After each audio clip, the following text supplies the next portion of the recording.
It's been 8 years since the dawn of the last console generation, and since then, the world has changed. What we expect from gaming and home entertainment has evolved.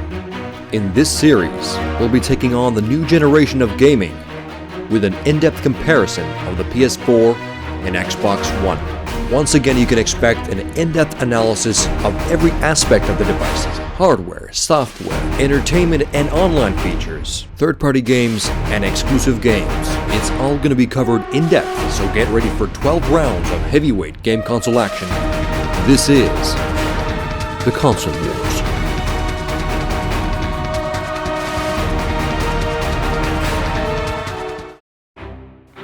Hey there, it's LP from Techno Buffalo, and it's good to be back.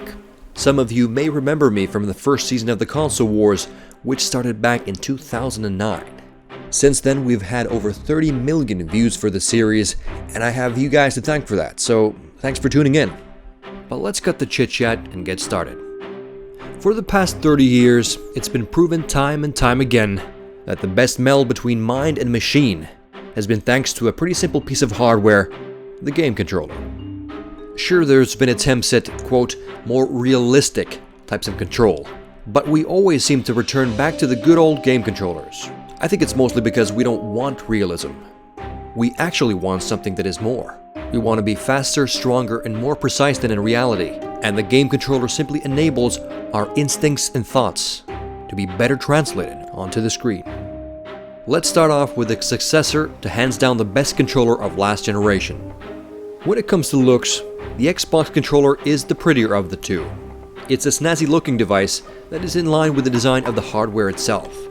The Dualshock 4 isn't as pretty, but it looks the part. It looks like a very functional piece of hardware.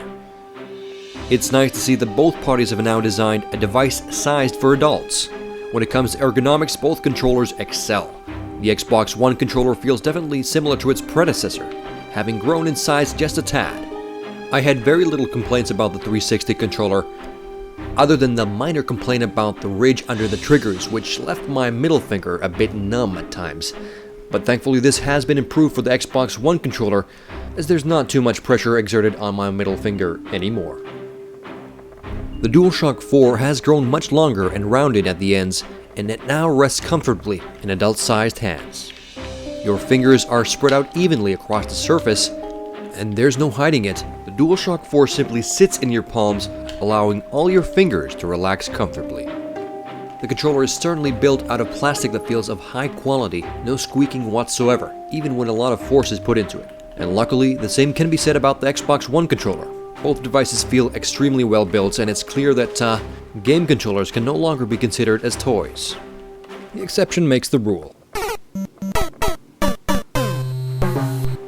The Xbox One controller has a nice matte texture to it, not taking into account the D-pad, buttons, bumpers, and triggers, which have that same glossy feel similar to predecessing models.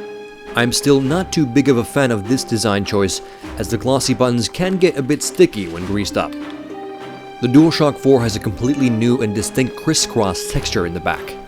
Not only does it provide a nice grip, but it also seems to offer some minor heat dissipation, resulting in less clamminess.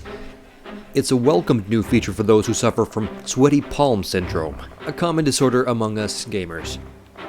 The standard directional pads are somewhat of a relic from ye olden days.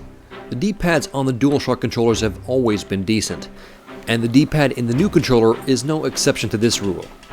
It has an extremely tactile feel, which results in fast and precise movements.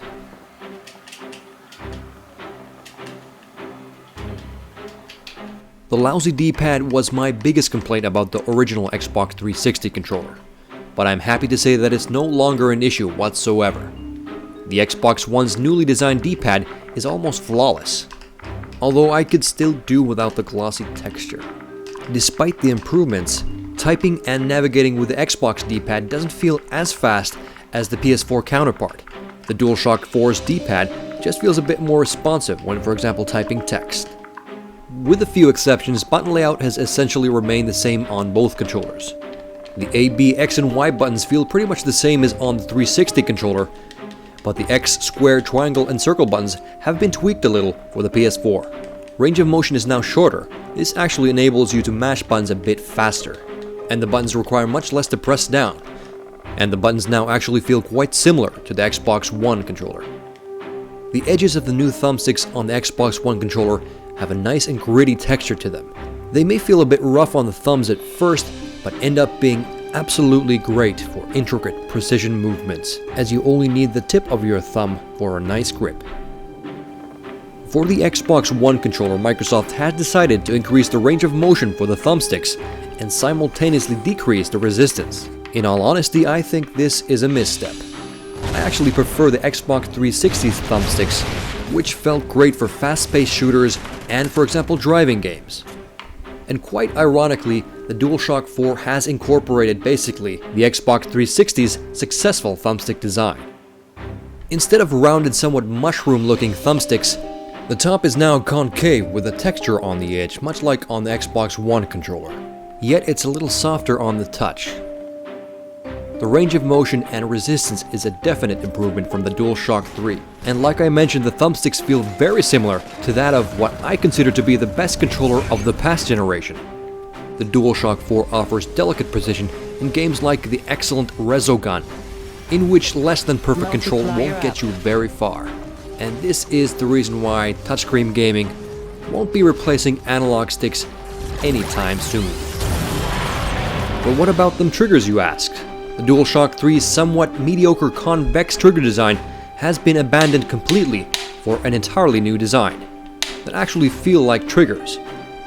They curve out nicely at the ends, which puts a stop to your fingers slipping off in a heated battle. The triggers have a moderate resistance that feels just about right. They are a massive improvement over its predecessor in every conceivable way. But how do they fare against the competition? Among the largest innovations of the Xbox One controller are the new impulse triggers, which means that there are small rumble units built into the triggers themselves. It adds a nice subtle effect when, for example, shooting a gun, the recoil is transferred directly to your fingertips. So that is kinda cool actually. But a small concession has had to be made to accommodate this new feature. Namely, the triggers are quite a lot larger. Now essentially half of your index finger rests on the trigger. It's comfortable enough as the triggers are shaped and angled to suit the new size, but I have to say that I prefer the old, more trigger-esque feel, which the DualShock 4 seems to have incorporated quite well. I still very much enjoy the Xbox One triggers, and the range of motion is actually a bit longer than on the DualShock 4, making the triggers quite ideal for example, car acceleration and braking, where you really need to regulate how much of the trigger you need to press. The built-in rumble works quite well to let you know when you are losing traction or braking too hard. The effect is less noticeable in other game types, but it's a subtle effect that I can appreciate. While I kinda prefer the Xbox triggers for driving games, the DualShock 4's counterparts seem to offer a slightly better overall feel for everything else.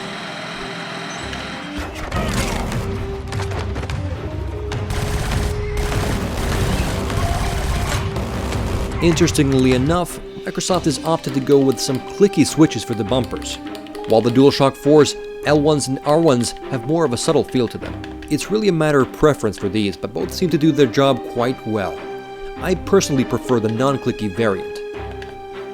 One of the new features of the DualShock 4 is the LED light. Mainly used for motion tracking, the LED has a couple of decent features, including that it will change from green to yellow to red when your health deteriorates. So if you notice your fingers glowing red like ET pointing towards home, it's probably time to duck and cover. Otherwise, it's a bit of a nuisance as the glow can reflect off the TV in front of you, which can be a bit distracting at times. The DualShock 4 also has a touchpad, which adds some new functionality to the traditional button layout. Necessary functionality? That is yet to be determined. In Killzone, you can command the Owl Robot Companion with horizontal and vertical swipes. It works well enough. There's actually a subtle dotted texture to the trackpad, so you can essentially feel without looking as you are swiping either horizontally or vertically. It's a subtle thing, but it definitely feels natural. My ultimate fear is that games will use the touchpad for quick-time events. This has its place on mobile platforms, but if I'm going to be doing something like this to trigger a finishing move or animation in, for example, the next God of War or whatever, I might as well do this. Time will tell as to what functionality the trackpad will actually offer, but as it stands today, it's much more of a novelty, and adds very little extra value. Gone are the days of the traditional start buttons. On the Xbox One, the start and back buttons have been replaced by the menu and view buttons. The functionality of these pretty much remains as start and select. On the Dualshock 4, the select and start buttons have been replaced with the share and options buttons. The latter obviously brings up options, no surprises there, but the real innovation here is the share button. With a single press of the share button, you can start sharing your video game stream to anyone and everyone. A dedicated button makes it just that much easier, and definitely decreases the barrier of entry for anyone to just start streaming and sharing gaming videos on a whim. As cool as the share button may be, the placing of the buttons isn't perfect. They're a bit too close to the trackpad, and for some reason I keep searching for the buttons over here, dagnabbit. Sony has even decided to slap in a speaker, which I kinda found amusing with a Nintendo Wii controller. It's great for integrating in-game audio like audio logs and whizzing bullets and whatnot. A much appreciated addition to the DualShock 4 is something borrowed from the 360 controller, namely the audio jack, where you can plug in a mic-equipped headset for in-game chat. You can also plug in any pair of headphones for in-game audio, which is a unique feature for the DualShock 4. Both the Xbox One and PS4 come equipped with a single-ear microphone headset, but I really can't recommend them if you have the choice to use something else. I use a pair of Astro A50s, but for some reason Microsoft had decided to drop Dolby 5.1 support, at least at launch, meaning that a lot of wireless headsets, including my A50s, don't support multi-channel audio on the Xbox One. Thankfully, the battery pack is now integrated into the Xbox One controller. While it is a nice cosmetic improvement, for a $500 device, I'd kinda like to see a rechargeable battery built in. On the other hand, the AA batteries may be behind one of the aspects that is unquestionably superior to that of the DualShock 4, namely the battery life. I clocked in a measly 9 hours of play with the DualShock 4 and a whopping 35 hours with the Xbox One controller, so the Xbox One definitely has the upper hand in this regard. But admittedly, it's not too much of a hassle to plug in the DualShock 4 to be charged via USB every once in a while, as the PS4 will output power via USB even while in standby mode.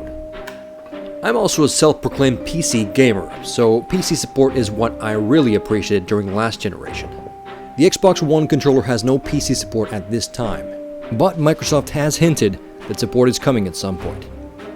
The DualShock 4 is recognized as a game controller by Windows out of the box, but the problem is that the selection of games that support it is extremely limited. There is a workaround, however, that tricks your PC into thinking that it's a 360 controller. It's a bit of a hassle to set up, but with it, the DualShock 4 has unofficial PC support. And what about backwards compatibility? Well, the Xbox One controller does not support the Xbox 360. The DualShock 4 does support the PS3 for a limited selection of games.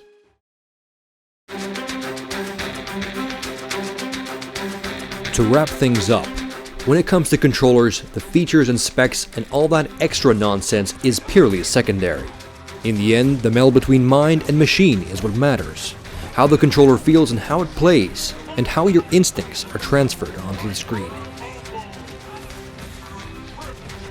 Overall, Microsoft has been quite conservative with the refinements to the Xbox One controller. It's essentially a subtle evolution from the debatably best controller of last generation.